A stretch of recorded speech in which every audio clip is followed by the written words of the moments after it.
Bienvenidas. Es, es un verdadero placer compartir con ustedes este conversatorio titulado La gastronomía mexicana, un enfoque práctico.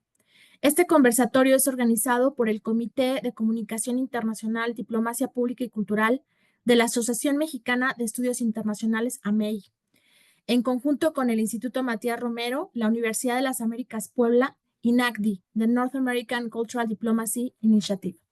Esta es la primera actividad de este año del Comité de Comunicación Internacional, Diplomacia Pública y Cultural, el cual surgió en mayo del 2024. Somos un comité recién creado en la MEI que, al ver las necesidades de reunir al vasto número de académicos que nos estamos dedicando en México a estos temas, decidimos abrir este comité para fortalecer esta área y estas áreas en nuestro país.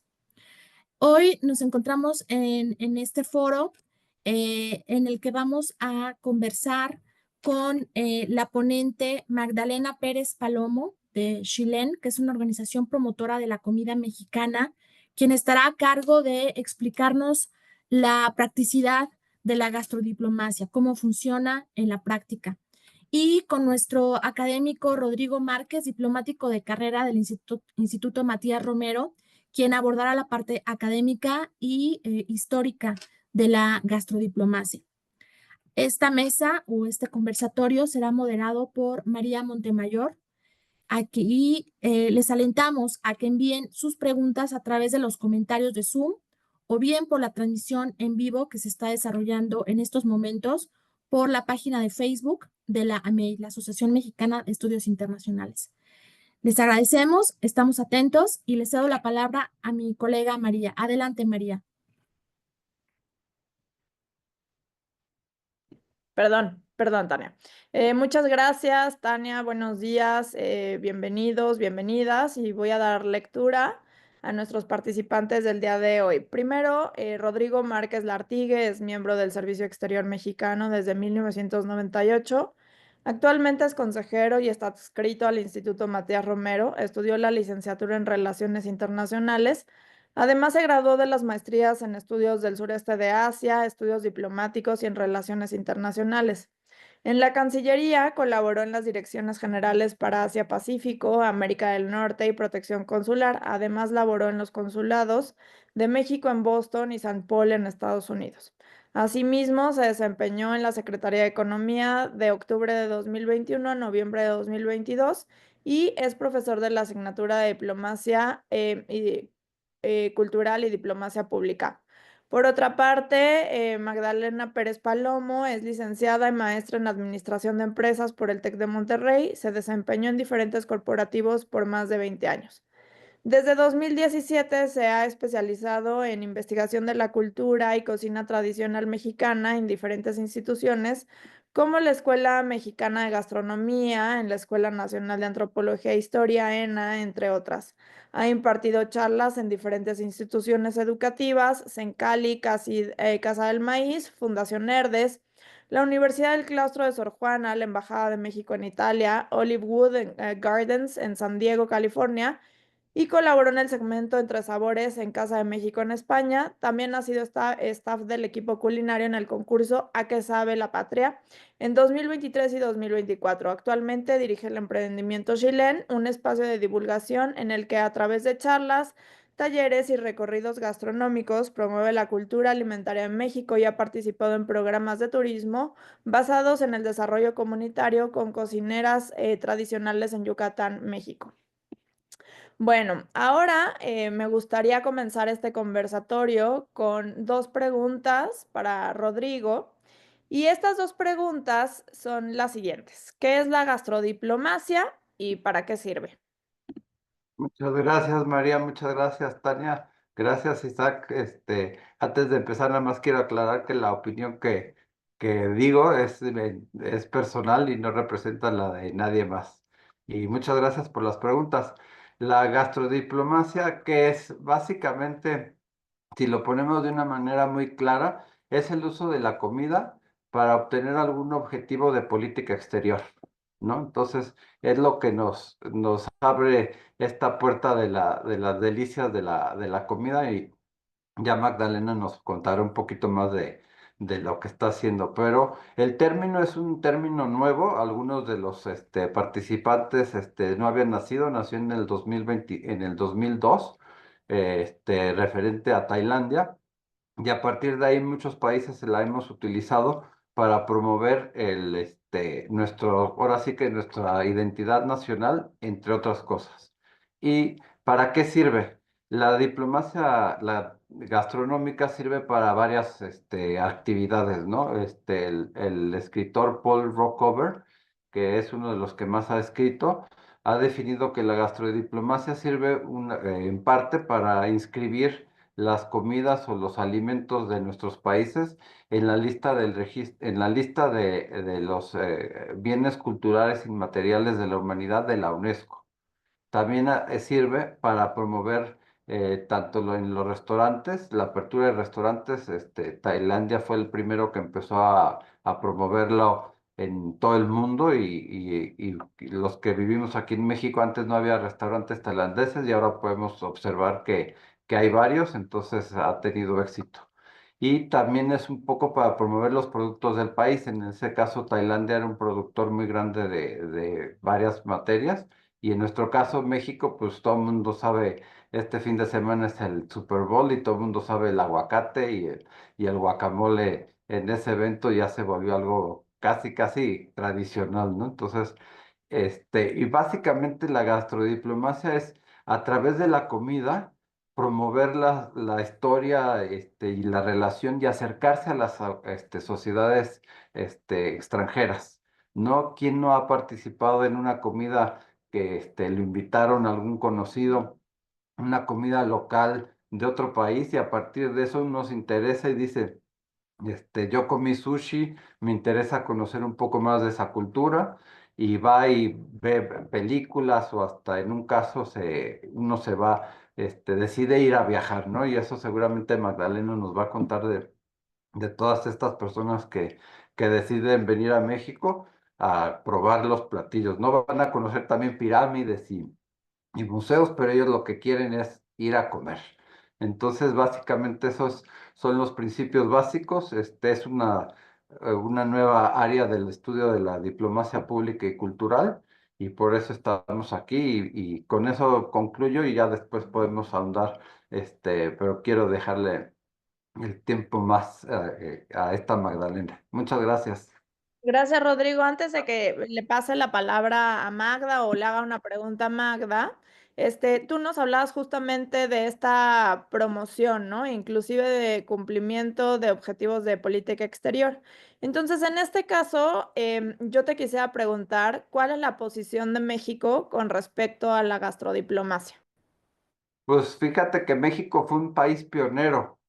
Fuimos los primeros, ahora sí que los valientes en buscar, registrar nuestra culinaria. En el caso fue la primera propuesta, fue el pueblo de maíz en 2005 ante la UNESCO, y esa propuesta fue rechazada, en principio porque la UNESCO todavía no consideraba que la alimentación y los productos alimentarios eran un producto cultural inmaterial.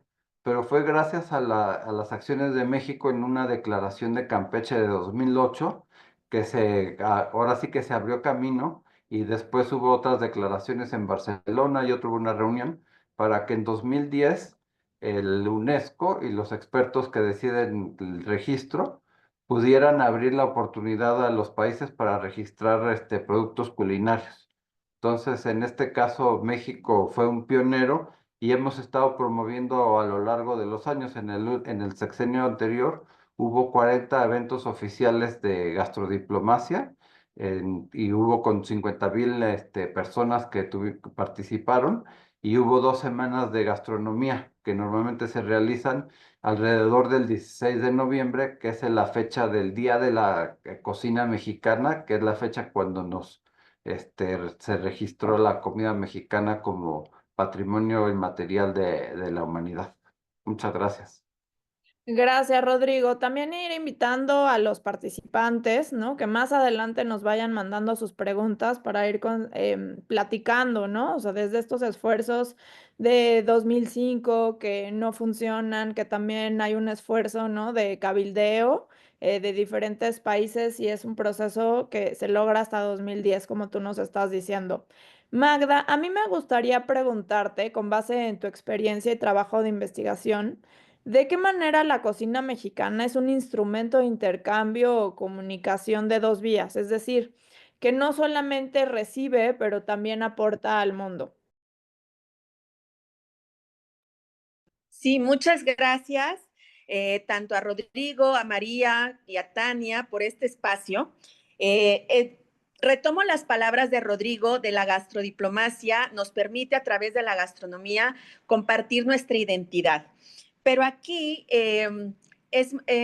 yo diría, ¿qué es la identidad de la cocina mexicana? No se construyó de la noche a la mañana y no estamos aislados del mundo. Entonces, quiero versar la respuesta que te voy a dar retomando un poco la historia. Vamos a irnos hacia unos años atrás para poderte platicar cómo se fue construyendo esta cocina que hoy nos da identidad, ¿no? Entonces, vámonos y quiero retomar un poco la idea que tiene Fernando del Paso en su libro La cocina mexicana, donde nos dice que, pues, que Cristóbal Colón haya encontrado América, pues no fue un caso fortuito, ni fue un caso porque los reyes de España quisieran extender su territorio. Lo hizo por el paladar, ¿no? ¿Por qué? Porque las especias en Europa eran sumamente necesitadas, tanto para la alimentación, pero también para la farmacopea, para también crear remedios medicinales. Entonces, 1453, los turcos nos cierran el paso del Bósforo y entonces ya no podía pasar las comisiones europeas para ir por especias a Asia, a las Islas Molucas. La parte de navegación por África abajo estaba dominado por los portugueses, con quien la corona española en ese momento no tenía muy buena relación, ¿no? La corona más bien de Castilla. Entonces, ¿qué nos quedaba? Y es cuando dice Cristóbal Colón, yo voy a encontrar una nueva ruta y en el Inter se topa con América. Pero aquí yo voy a decir que América no solamente dio especias, dimos muchísimo más, pero también recibimos. ¿Y esto qué nos lleva? Que entonces en este intercambio, en esta comunicación de dos vías, fuimos construyendo los países del mundo para construyendo nuestras gastronomías mexicanas. Entonces, quiero hablar rápidamente, dar una lista que vamos a ir pensando cómo fuimos impactando en las cocinas de otras partes del mundo. Por ejemplo, el maíz, nuestro cereal, que es el cereal más consumido en todo el mundo, no necesariamente por personas, pero tenemos el maíz, el cacao, el aguacate, que ahorita Rodrigo acaba de decir que va a ser el Super Bowl sin el guacamole, el jitomate o tomate, que es el que se fue, el rojito, y decimos, ah, claro, un gazpacho español, una pasta italiana. Sin embargo, crucemos el Mediterráneo. Cocina tradicional marroquí, un tajín marroquí, que es un guisado donde, ¿qué sería sin el tomate y los pimientos? Y ya es cocina tradicional marroquí. La papaya, las calabazas, los frijoles, los chiles, característica de la comida de Corea, sumamente picosa, pero los pimientos o chiles salieron de aquí. Ajá, se embarcaron en la nao de China o el galeón de Manila. Las chirimoyas, la grana cochinilla, el achiote. De hecho, cabe mencionar que la grana cochinilla fue el producto que más ingresos le dio a la corona española después de la plata. La vainilla que revolucionó la panadería y repostería. La pitahaya o fruta del dragón, que todo el mundo cree que es de China, México se la dio al mundo. La chía, alga, espirulina y amaranto, que hoy le llamamos superalimentos, también se lo dimos al mundo. Nuestro guajolote, comúnmente conocido ya en el mundo como el pavo, ¿no? El cacahuate, las tunas, que son los higos chumbos en Italia, los nopales, y así me puedo seguir con la lista, ¿no? No los quiero marear, pero vean cómo México entregó elementos que hoy forman parte de las cocinas tradicionales de otros países asiáticos, africanos, europeos, etcétera. Pero también, como dices tú, es un medio de intercambio. Nosotros también recibimos. Y quiero que pensemos de estos ingredientes que voy a ir contando, Cada uno de ustedes vaya pensando qué platillo de la cocina tradicional mexicana conoce que tenga este ingrediente.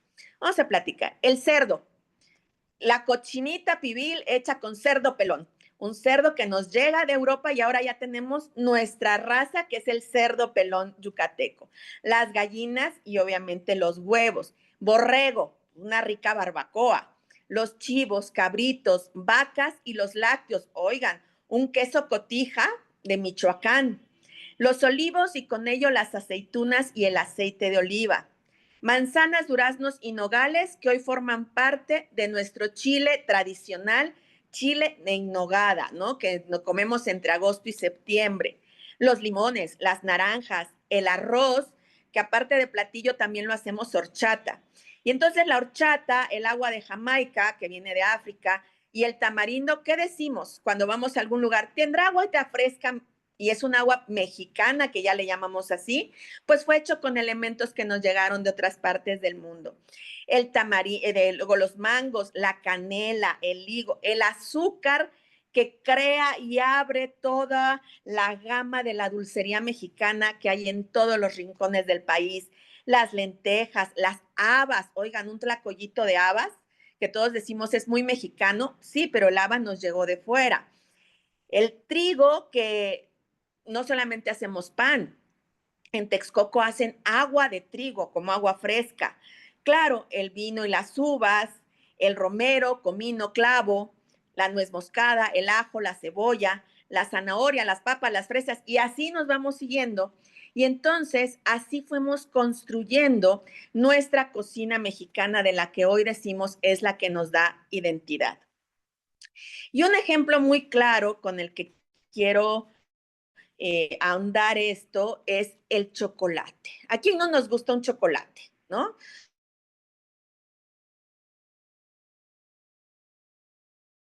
Todos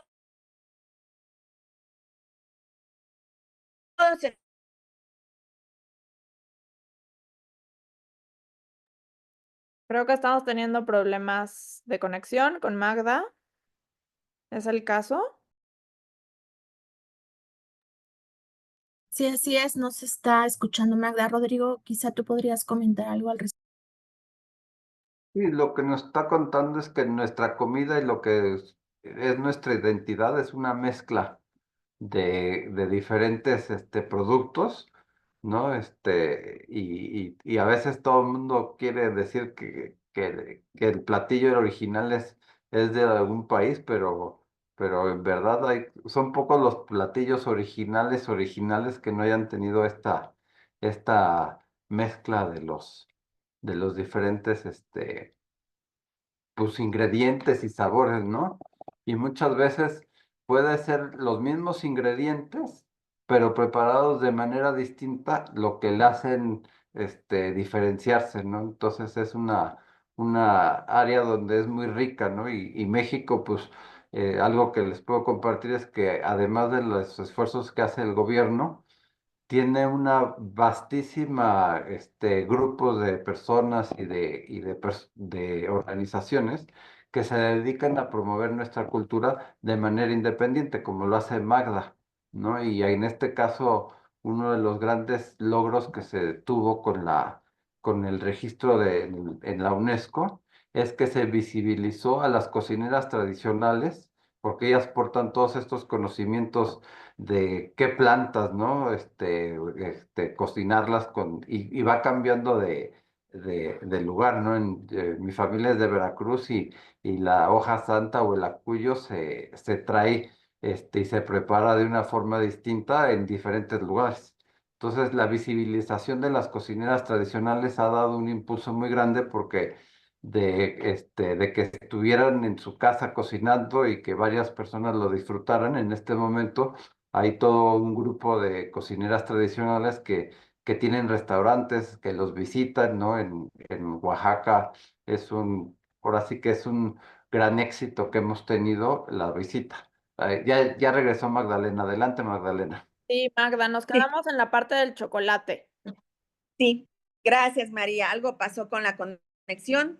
problemas del en vivo, dirían por ahí, ¿no? Bueno, retomamos el chocolate. Miren, el chocolate, ya en el México prehispánico, el cacao, si bien no es de México, viene de Sudamérica, fue aquí donde lo domesticamos, es decir, donde lo sacamos de su estado silvestre y lo empezamos a consumir. Este cacao, los antiguos mexicanos, los mayas, los olmecas, aprendieron a molerlo para después consumirlo en agua. Y así lo tomábamos, con agua, condimentado con chile, con pimienta, con flores, con vainilla. Y lo entregamos al mundo así, como una semilla que se podía hacer en bebida. Para los españoles, el chocolate fue como un elemento que le tenían un poco de miedo porque decían que era afrodisíaco, cuando en realidad lo que pasa es que nos altera un poco el sistema nervioso por la teobromina y la cafeína. Entonces, no es de su agrado totalmente el sabor, pero sí la energía que nos daba. Y aquí comienza el mestizaje. Los españoles toman el chocolate, pero le empiezan a agregar esa azúcar que es domesticada en la India, los árabes lo traen a Europa y de ahí llega la Nueva España. Y empezamos a ponerle canelita, que nos llega de Asia, avellana, almendra, etcétera. Y este chocolate, que es de origen prehispánico, se enriquece y ahora lo tomamos como una bebida tradicional mexicana con sabores de otras partes del mundo. Ahí está un poco este intercambio de ida y vuelta. Y además se dice que el alto clero y la nobleza novohispana lo tomaban entre el virreinato y el siglo XIX de 3 a 5 tazas al día, ¿no? Era muy gustado el chocolate, que tiene una revolución, ahora sí que por la revolución industrial, y ahora se convierte en esta golosina. Pero hablando del siglo XIX, aquí viene otro cambio en la cocina mexicana, que también es un intercambio que tenemos. Que es la llegada, ya que nos independizamos, la llegada de muchas migraciones, francesas, italianos, alemanes, chinos, libaneses. Y me voy a concentrar en cocineros franceses y cocineros italianos. Los cocineros italianos nos traen de regreso el chocolate, pero ahora convertido en helado, porque nos traen los gelatos italianos, ¿no? Entonces, aquí estamos viendo el ir y venir. Pero también llegan dos conceptos que no conocíamos, los restaurantes y las cafeterías. Y entonces, en estos lugares, empezamos a comer, y voy a enunciar brevemente, la champaña, los brandies, los cócteles. Ahorita, cuando terminamos de comer en un restaurante, generalmente pedimos, ¿me puede traer un vasito de agua con hielo, por favor? Bueno, nos llega la máquina del hielo, lo cual fue una novedad para la época. Nos llegan aguas minerales y gaseosas. Se refina la gastronomía con un pastel de ostiones, los bolovanes, las sopas italianas, y nos llega otra bebida que también ahora decimos que es muy de México, el café, ¿no? El café que nuevamente origen Etiopía, los árabes lo llevan a Europa y nos llega a México. Y es muy bien aceptado por el bajo costo y por la facilidad de hacerlo. ¿Y qué hicimos con el café? Lo metimos en una olla de barro, le pusimos piloncillo con canela, ¿no? Con canelita, hay quienes le ponen clavo de olor, cáscara de naranja, y creamos nuestro riquísimo café de olla, ¿no? Qué rico en las mañanas tomarnos un cafecito de olla después del desayuno. Entonces, es aquí donde estamos viendo estos intercambios. Y quisiera terminar la pregunta que me hiciste, María, retomando un texto de Fernando del Paso, y voy a leerlo textual porque creo que da respuesta finalmente a lo que me has preguntado. Abro comillas. Son estos viajes, ires y venires, vaivenes, regalos y préstamos de un país a otro, lo que hace la gloria de las grandes cocinas. Cierro comillas. No estamos aislados, hemos ido creando a través de lo que va llegando. Y es así, retomo lo que decía Rodrigo, como en el 2010, tanto la cocina mexicana como la francesa, que nos empieza a llegar en el siglo XIX, en el 2010 reciben el nombramiento de Patrimonio Cultural de la Humanidad por la UNESCO. Muchas gracias, Magda. Ya tenemos un par de preguntas, pero antes de Sí. pasar con estas preguntas, yo quisiera hacerte un cuestionamiento con respecto a tu organización, Chilen. Ujú. ¿De qué manera Chilen, o sea, de qué manera a través de esta entidad tú haces gastrodiplomacia?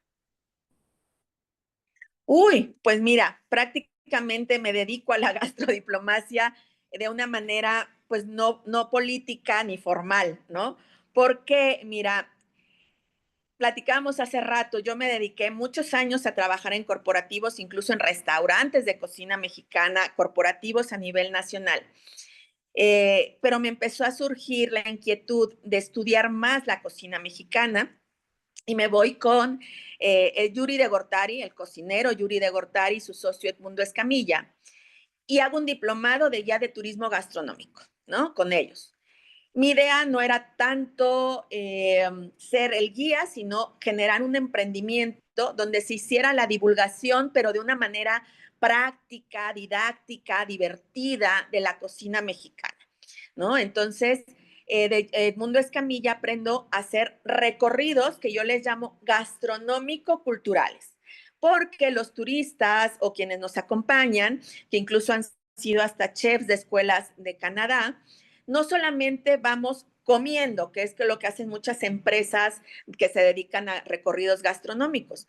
Vamos por la colonia y te voy contando el antecedente de la colonia, la historia de la calle, la historia de la iglesia, la historia de la casa, y entonces vamos empapando de una manera divertida, relajada, de la historia de México, pero también te voy contando el taco de birria que las reses vinieron de España y se unieron con bla, bla, bla, bla. Los tacos de canasta nos cuentan que en el tianguis de la antigua Tenochtitlán ya habían guisados y entonces vamos conjuntando esta información. Entonces, ahí es una manera de hacer gastrodiplomacia.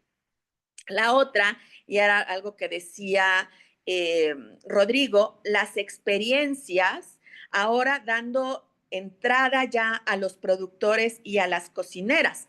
En este caso, una institución a nivel internacional que se dedica a la democracia nos pidió para su convención anual una experiencia de cacao. Entonces fuimos y molíamos cacao y bueno, había gente de África, de Asia, de Europa, de Sudamérica y se fueron fascinados de descubrir qué es el cacao y comieron tamales y tomaron agua de cacao.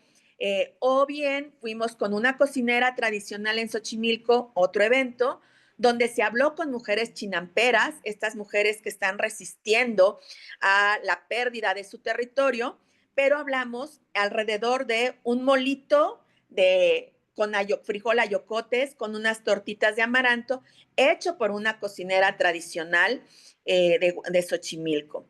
¿Qué más hago? Doy conferencias. Acabo de hablar con una institución que se llama Papácheme Despacio, que está en Francia, y platicamos sobre las festividades mexicanas tan mexicanas de nuestras posadas, la Candelaria, que son muy propias de México. Como dijo Rodrigo, el 16 de noviembre, generalmente en todas las embajadas, hay una celebración del nombramiento que recibimos por parte de la UNESCO y estuve en la Embajada de México en Italia en el 2019 platicando sobre las semillas que nos dieron identidad. He colaborado con Casa México en España, es decir, hay colaboraciones para, a través en línea como esta, donde hago la gastrodiplomacia, la divulgación de la historia de México. Pero también, aunque no lo hago tan directamente yo, participé, por ejemplo, en capacitación con cocineras tradicionales de Yucatán para que hicieran sus emprendimientos. Y ahora una de mis exalumnas, Lolvé, en Maní, Yucatán, que solamente hacía pibes, estos tamales yucatecos que se hacen para Día de Muertos, ya da talleres en su casa a extranjeros de cómo hacer pibes, ¿no? Entonces, digo, directamente no lo hago yo, pero empoderamos a otras personas para que lo hicieran. Y lo más reciente, María, de gastrodiplomacia que acabo de hacer, es en el 2023 visité Hollywood Gardens and Learning Center en San Diego, California, Esta es una fundación que se dedica a educar en materia de alimentación, una alimentación saludable. Dentro de esta fundación está un programa que se llama Cooking for Salud, así se llama, que dirige Patti Corona, mexicana, de origen mexicano, y les enseñan a cocinar, ¿no? Y entonces estas mujeres cuando se gradúan se llaman kitchenistas, kitchen, cocinas, y inventaron. Y muchas de estas mujeres son cocineras que en su pueblo aprendieron a nixtamalizar, a hacer tamales, a hacer mole, a hacer una barbacoa. Y Patti tiene la iniciativa de certificarlas como cocineras, porque este es un programa que lanza la Secretaría de Educación Pública a través del la norma 1084, que se llama Preparación de Gastronomía Mexicana Popular y Tradicional. Entonces, Patti empieza a trabajar este proceso de certificación, pero dice, a ver, momento, muchas de nosotras salimos hace mucho tiempo de México y no traemos la historia de México en nuestras manos. Entonces, preparé un programa en la cual vimos la historia de México, pero transversalmente la alimentación. Hablamos del patrimonio, precisamente del nombramiento, y reflexionamos sobre esta parte. Les di herramientas básicas de antropología para que ellas empezaran a documentar sus historias y después la idea era que ellas puedan hacer gastrodiplomacia en Estados Unidos con eventos, con muestras, y hoy puedo decir muy contenta que Patti en este preciso momento está en el Instituto Culinario de las Américas dando una conferencia en un lugar que se llama Healthy Kitchens, Healthy Lives, hablando sobre la nixtamalización en México. O sea, esta alumna mía ya empezó a hacer la gastrodiplomacia a través de una previa capacitación y fue muy bonito porque utilizamos la comida como pretexto para que ellas retomaran sus raíces. Y muy contenta el día de la graduación que presentaban un platillo, porque yo siempre digo, a mí la receta, puedo buscar miles de recetarios y la puedo volver a hacer. Lo importante es que me digas qué hay detrás de esa receta, ¿no? La historia, el contexto, tu historia familiar.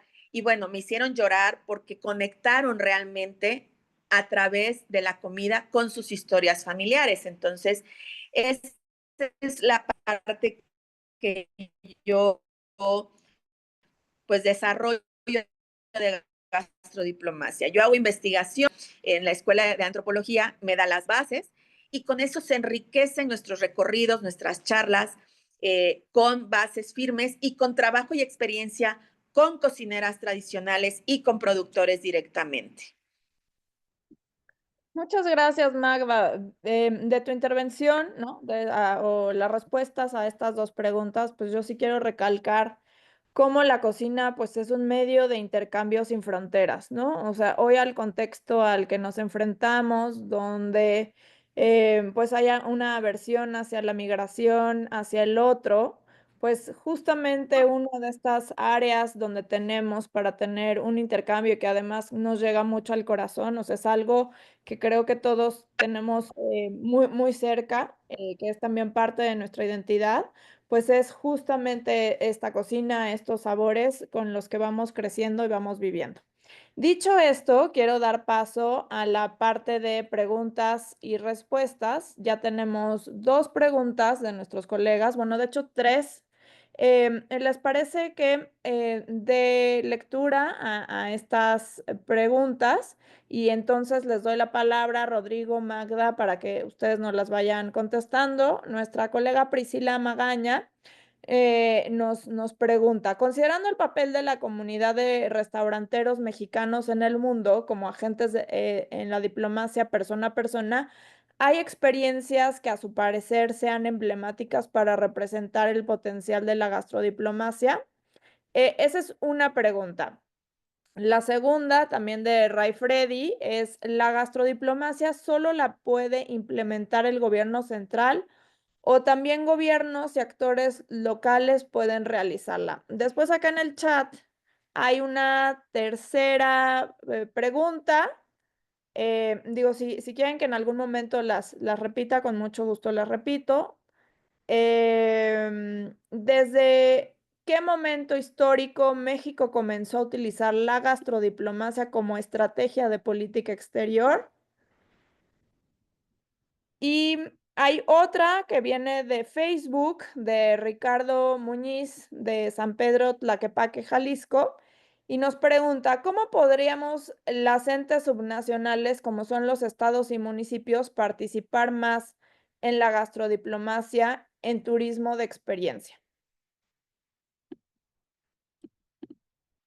Voy Muchas a pasar un gracias. poco porque hay otras preguntas, pero hasta Ujú. aquí voy a... Muchas gracias. No sé si Magda quiere empezar.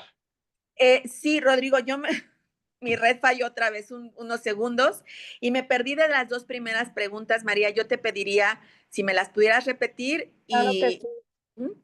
Claro que sí. La primera, habla Priscila Magaña, considerando el papel de la comunidad de restauranteros mexicanos en el mundo como agentes de la diplomacia persona a persona, hay experiencias que a su parecer sean emblemáticas para representar el potencial de la gastrodiplomacia mexicana. O sea, habla sobre ejemplos o casos paradigmáticos de restauranteros, ¿no? Que hagan esta gastrodiplomacia. La segunda de Ray Freddy. La gastrodiplomacia solo la puede implementar el gobierno central o también gobiernos y actores locales pueden realizarla. Ok. Y luego teníamos otra de estados y municipios, ¿cómo pueden participar, no? De Sí, Jalisco. sí, exactamente. Ok. Bueno, un poco lo que preguntaba Priscila es, voy a dar mis ideas, luego le cedo la palabra a Rodrigo. Yo te diría, Priscila, que hay experiencias que ayuden a potencializar, más allá de la comida, mucho interés de los turistas que hemos recibido nosotros también y que se está viendo a nivel mundial, son las ganas de querer meterle la mano a la cocina. Entonces, eso es lo que la gente quiere. Ahorita tenemos un chico que viene de San Diego y me decía, yo lo que quiero es aprender y que me digan cómo todas las mezclas que yo puedo hacer para hacer salsas mexicanas. Entonces, creo que esto nos abre más la puerta a simplemente invitarlos a que vengan a comer y mientras le meten la mano a la comida, van tomando otra conciencia, otra visión de lo que es la cocina mexicana. Eh, la RAI, solamente la parte oficial puede implementar gastrodiplomacia. No, yo la hago. La gastrodiplomacia simplemente es este intercambio de conocimientos y donde nosotros difundimos y divulgamos lo que es la cocina tradicional mexicana y que lo hace el Solar Maya de Paxpacal en Maní, donde reciben extranjeros y muestran su vivero, muestran su meliponario. En realidad es un esfuerzo que podemos hacer quienes estamos ahora sí, como dicen, de a pie, caminando por la vida y vamos difundiendo la cocina mexicana. Y los estados y municipios, ¿cómo pueden participar? Hay iniciativas como A qué sabe la patria, donde mandan platillos emblemáticos de la cocina de sus estados, de sus municipios, o también a través de las secretarías de turismo, que esto fue el caso de Yucatán, donde se lanzó el programa de capacitación a cocineras tradicionales. Y no dejemos de lado el desarrollo comunitario. La misma comunidad se puede unir y trabajar para hacer el municipio como un lugar turístico y obviamente se requiere una capacitación previa, herramientas para poder hacer un emprendimiento, pero el desarrollo comunitario, y de eso hay muchos ejemplos, como la Escuela de Artes en Papantla, Veracruz, que es la misma comunidad la que se unió, y allí dentro de esto está la gastronomía, ¿no? De acuerdo, Rodrigo. Sí, muchas gracias por las preguntas, muy interesantes. En cuanto a la experiencia emblemática que haya existido, de restauranteros en el mundo, pues cada país es distinto, pero lo más importante aquí, y es una de las razones originarias por la que México buscó este registro, es para compararse contrastar con la comida que muchas veces se considera como Tex-Mex, que dicen unos que no es auténtica o sí es auténtica, pero eso ya va a ser un debate porque pues que es auténtico, ¿no? Pero precisamente el Instituto de los Mexicanos en el Exterior en 2005 empezó a tener unas jornadas informativas con restauranteros y managers, ¿no? Entonces a partir de eso hubo un movimiento muy fuerte que hubo en esos años, precisamente como parte del esfuerzo para el registro de nuestra comida en la UNESCO, ¿no? Entonces era una actividad conjunta, tanto multilateral con las personas en la UNESCO, como interno dentro de México, con el registro y la participación de las mujeres cocineras tradicionales, y en Estados Unidos a través de esta movilización con los restauranteros, ¿no? Yo tuve oportunidad en Boston de celebrar tres de los chefs y restauranteros vinieron a México y estuvieron muy activos, y Boston fue la inauguración de la primera semana trinacional en ese entonces. Y en cuanto a las preguntas de los gobiernos subnacionales, creo que, digamos, siempre hablamos de la comida mexicana como si fuera una cosa que todo el mundo comiera, ¿no? Entonces, hay gente de Sinaloa que dice, pues yo mole no como. O sea, dice, no es mi tradición. Entonces hay que ser muy cuidadosos cuando hablamos de esta comida nacional, y los estados y los municipios pueden aprovechar mucho esta distinción. Yo siempre he dicho que el mole, no hay un mole igual, pero si el distrito, por ejemplo, de Oaxaca, que hacen una ruta del mole y van probando los diferentes moles de las diferentes localidades, ya no es solo una experiencia de un solo mole, sino que es toda una tradición, y la gente puede ir a empezar a distinguir esta diferencia entre el mole que hizo una persona que le echó ciertos condimentos o el mismo mole con otros condimentos. Entonces, es muy importante, creo que aquí, como dice bien Magdalena, que se organice la comunidad poco a poco y que vayan distinguiendo qué son los platillos que pueden atraer, y no nada más servirlos, ¿no? También es esta parte de ahora la gente busca experiencias. Entonces, ¿qué es? Pues ir a ver cómo se cocina, y para ahora sí que practicar y a ver de dónde vienen estos productos, ¿no? Muchos de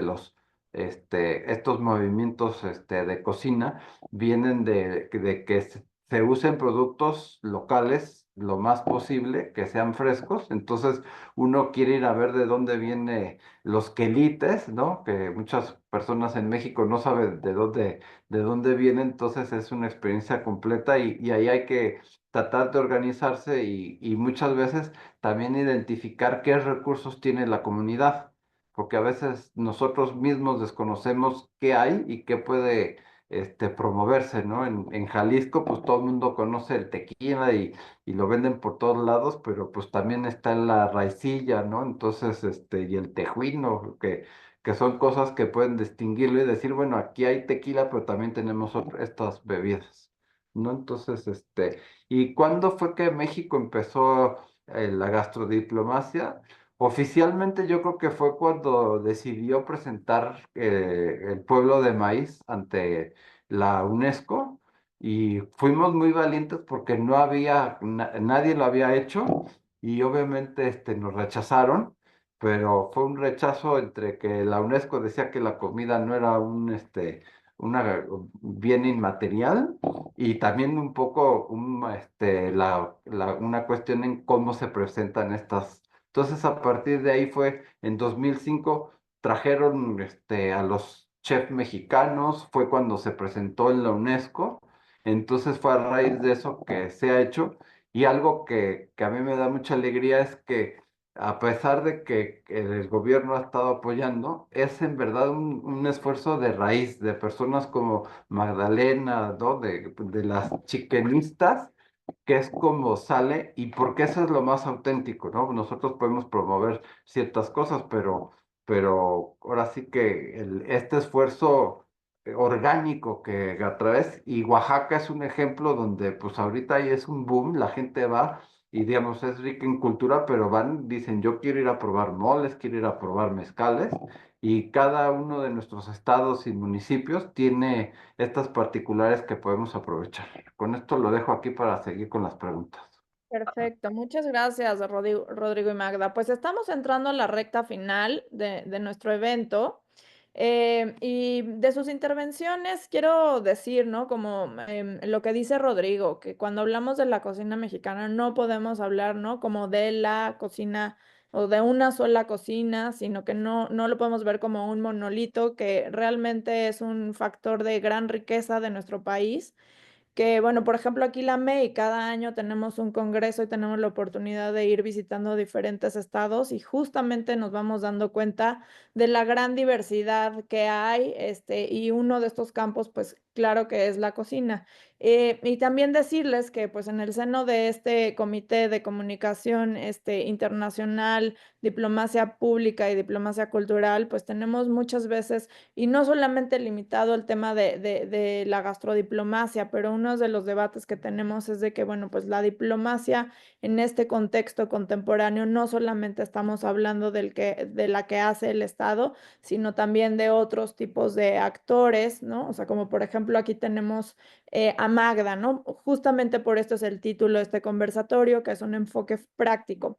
Dicho esto, bueno, pues también quiero dar lectura a algunos comentarios y a otras preguntas. O sea, Eduardo Sosa nos escribe desde la Embajada de México en Bolivia, donde manda saludos y también da testimonio de la importancia identitaria que tiene la gastronomía mexicana como vehículo de la diplomacia y del trabajo que hacen todos los días.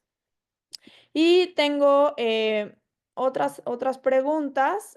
Priscila Magaña ahora nos pregunta si el mezcal y los bares mexicanos reconocidos alrededor del mundo pueden ser considerados parte de la gastrodiplomacia mexicana.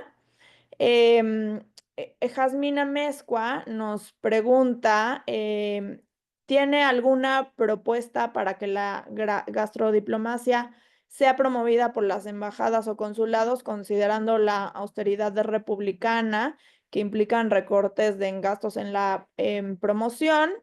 Natalia Briones nos dice, ¿cómo evitar que la gastrodiplomacia caiga en una lógica empresarial que prioriza el gusto extranjero, como el caso de las salsas que no pican y otras adaptaciones? Me parece muy interesante su pregunta. Bueno, hay otras, ¿cómo se llama? Felicitaciones. Y también hay otra pregunta parecida a la anterior de Natalia Gutiérrez que dice, ¿cómo podemos, bueno, dice, ¿se puede alternar la cocina tradicional ante la presencia de la globalización y la gentrificación? Bueno, les doy la palabra, ¿no? Para esta última sección y también al cierre, esperamos ciertos anuncios de quien dirige hoy este comité, ¿no? La doctora Tania Gómez Zapata. Adelante, Magda, Rodrigo. Gracias, María. Saludos a Bolivia y cabe mencionar que estoy haciendo un trabajo de investigación sobre el pan de muerto del pueblo de Texcoco y el pan de muerto que se tiene en los países andinos. Entre ellos empecé por Bolivia, donde se tiene la tantahuahua, o sea, también se consideran, ¿no?, dos elementos totalmente identitarios de cada una de estas cocinas y sin embargo también guardamos similitudes entre los dos países. Entonces, saludos a Bolivia y espero algún día poder hacer un encuentro donde esté el pan de muerto de Texcoco y el pan de muerto de Bolivia, como es parte de un ejercicio de gastrodiplomacia. Los mezcales, claro que se pueden considerar parte de la cocina tradicional mexicana, que el mezcal viene de un maguey, pero la técnica de la destilación nos llega con los españoles, pero ya lo hicimos mexicano, ya es parte de nosotros. Pero ojo, y aquí voy un poco con las preguntas también que hacía Natalia. El mezcal tiene este sabor ahumado y como no le gusta mucho a los extranjeros, pues lo modificamos y ya lo metimos en cócteles. Y el mezcal es para tomarlo, como dicen, como a las mujeres, agarrarnos a besitos, ¿no? Irlo probando de a poquito. Entonces, hay que tener mucho cuidado. La línea es muy delgada precisamente entre preparo para que al turista le guste y preparo pero también respeto mi tradición. Es muy delgadita la línea. Creo que es parte también de nosotros conocer qué es nuestra cocina y mostrarla tal cual. Claro, a veces hay que hacer algunas adaptaciones, pero sin embargo mostrar nuestra cocina tal cual es el valor que estamos transmitiendo a los extranjeros. Y bueno, retomo un poquito también lo que decía, son las cocinas de México, así lo define muy bien Marco Buenrostro, que es un investigador también de la cocina mexicana. Y el hecho que hayamos englobado como la cocina mexicana parte después de la Revolución Mexicana con esto que le vamos a llamar gastronacionalismo, como la cocina mexicana, o agarramos ciertos platillos o elementos para hacerlos representativos de México y dejan fuera a una gran cantidad de comida, de tamales, de atoles, de tacos, de platillos, de guisados, que son también parte de nuestra cultura, ¿no? Entonces, yo hasta aquí dejo mi intervención y le doy paso a Rodrigo para no consumir más tiempo. Muchas gracias a todos y sería excelente tener ese encuentro de los panes de envuelto. Yo me apunto. En cuanto, qué hacer cuando hay pocos recursos, uno de los aspectos más importantes de la diplomacia y específicamente de la diplomacia pública es esta cuestión de generar redes y aliados para que todos con su granito de arena puedan contribuir ahora sí que ahora sí que las restricciones presupuestarias lo que pueden hacer. Entonces, hay muchos aliados que se pueden utilizar. Los vendedores de bebidas alcohólicas ayudan muchas veces a patrocinar, los productores de grandes productores de tortillas, ¿no? Y también pues los restauranteros que siempre quieren poner en alto el nombre de México, ¿no? Y coincido que la línea es muy delgada entre qué es lo que uno sirve tradicional y qué no, pero en este caso la comida es algo vivo. Entonces, hoy vamos a tener digamos, el mole madre que venden en un restaurante muy famoso mexicano, pues es una cosa, la línea es muy delgada, pero también es algo vivo. Y si la gente está buscando eso, y muchas veces, digamos, aquí hay un reencuentro con la comida Tex-Mex y están abriendo restaurantes Tex-Mex en México, ¿no? Y dicen, ¿quién va a comer eso? Pues va mucha gente a comer porque quieren probar algo que es un poco distinto. Entonces hay que ser flexibles y también respetando nuestros orígenes, pero pues también el mercado, es necesario atender esas necesidades, pues para seguir prosperando. Y los bares de México, creo que algo que no pasaba antes y que gracias a todo este esfuerzo que ha habido, es que México ha sido reconocido y la gente viene a ver qué hay. Entonces, por eso de repente aparecemos en las listas de los mejores restaurantes, en los mejores bares. Y un ejemplo muy grande, que es muy controversial, pero es esta idea de que Michelin vino a revisar México, ¿no? Los franceses que creen que tienen la mejor comida, vienen y dicen, a ver, vamos a ver qué hay en México. Entonces, que nos miren y que decidan abrir esta guía, ¿no? Entonces, es algo que dices, pues nos están viendo, viniendo a probar y eso genera más oportunidades para gente como Magdalena, para los municipios, los estados, a que aprovechen este camino y lo mejor es que pues la comida es humanidad, entonces no vamos a dejar de comer, podemos tener problemas políticos, económicos, pero comer todos tenemos que comer diario, entonces es una muy buena forma de promover y por último es una forma de apoyar a las comunidades que a veces no ha llegado tanto el progreso, ¿no? Entonces, que se respete el cómo se cultiva y cómo se consumen ciertos productos, nos va a ayudar para que ese grupo pueda mantenerse y no tenga que salir de su estado, o si quiere salir, que se vaya a abrir restaurantes a Tokio y a Tailandia, ¿no? Entonces, con eso termino, les agradecemos mucho su tiempo y Tania nos va a dar unos anuncios y los invitamos a que formen parte del comité de comunicación internacional. Gracias. Muchísimas gracias, Magda, Rodrigo, por su generosidad y por estar hoy, esta mañana aquí, hablándonos sobre gastrodiplomacia. Sin duda creo que todos nos llevamos grandes lecciones, o sea, también un tema para reflexionar sobre cuál es el papel de las comunidades, cuál es el papel de la gastrodiplomacia. Y como dice Rodrigo, o sea, podremos tener muchas cuestiones, pero bueno, la cocina está ligado, o sea, claro que a una necesidad humana, pero finalmente ahí viene la parte cultural, ¿no? Que le va dando especificidad a las cocinas del mundo y como decía en un principio, pues es un vehículo no solamente de comunicación, de intercambio, que además está ligado de manera sentimental e identitaria con cada uno de los países del mundo. Dicho esto, le paso la palabra a Tania, que es quien dirige este comité en el seno de la NEI, de la MEI, perdón, para darnos un último mensaje y pues muchas gracias por habernos acompañado el día de hoy. Muchas gracias, María, Magdalena, Rodrigo. Hemos aprendido muchísimo sobre qué es la gastrodiplomacia, entendiendo cómo surge a través de la historia y cómo inicia su uso como herramienta consciente por parte de los países para internacionalizar la comida de sus países y en particular cómo surge la cocina mexicana. La gastrodiplomacia se encuentra en un momento muy relevante porque los países han descubierto el potencial que tiene para promover su cultura. Hoy día en la academia hay varias publicaciones sobre el tema que se han editado recientemente. Una de ellas es el Handbook, Revalorización, Conservación y Sustentabilidad de los Destinos Turísticos, Culturales y Gastronómicos, donde más de 40 autores participamos y es una publicación editada por la Universidad de Guadalajara. Asimismo, otras publicaciones que están surgiendo y que ahorita hay convocatorias para enviar trabajos sobre temáticas de gastrodiplomacia. En nuestro comité los invitamos a formar parte de que es el Comité de Comunicación Internacional, Diplomacia Pública y Cultural de la MEI. Vamos a estar promoviendo este tipo de actividades, también de publicaciones que tengan que ver con estos temas.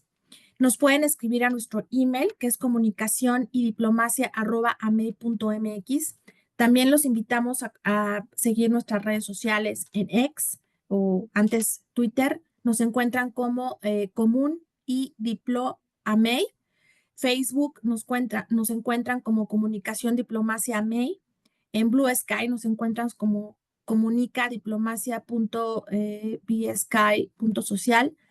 Y nuestra próxima actividad del comité será en el mes de marzo. Los invitamos, va a estar muy, muy interesante. Va a ser un café teórico sobre diplomacia pública y cultural. No se lo pierdan, con grandes panelistas, reconocimiento internacional y nacional. Y ya abrió también la convocatoria para las ponencias de la MEI 2025, que va a ser en Cancún. Por favor, nos dará mucho gusto recibir sus propuestas de ponencias en nuestro comité. En nombre del Comité de Comunicación Internacional, Diplomacia Pública y Cultural, mi nombre es Tania Gómez Zapata y les agradecemos enormemente su participación el día de hoy y los esperamos en nuestra actividad de marzo y en las siguientes. Muy buenos días, buenas tardes. Hasta luego.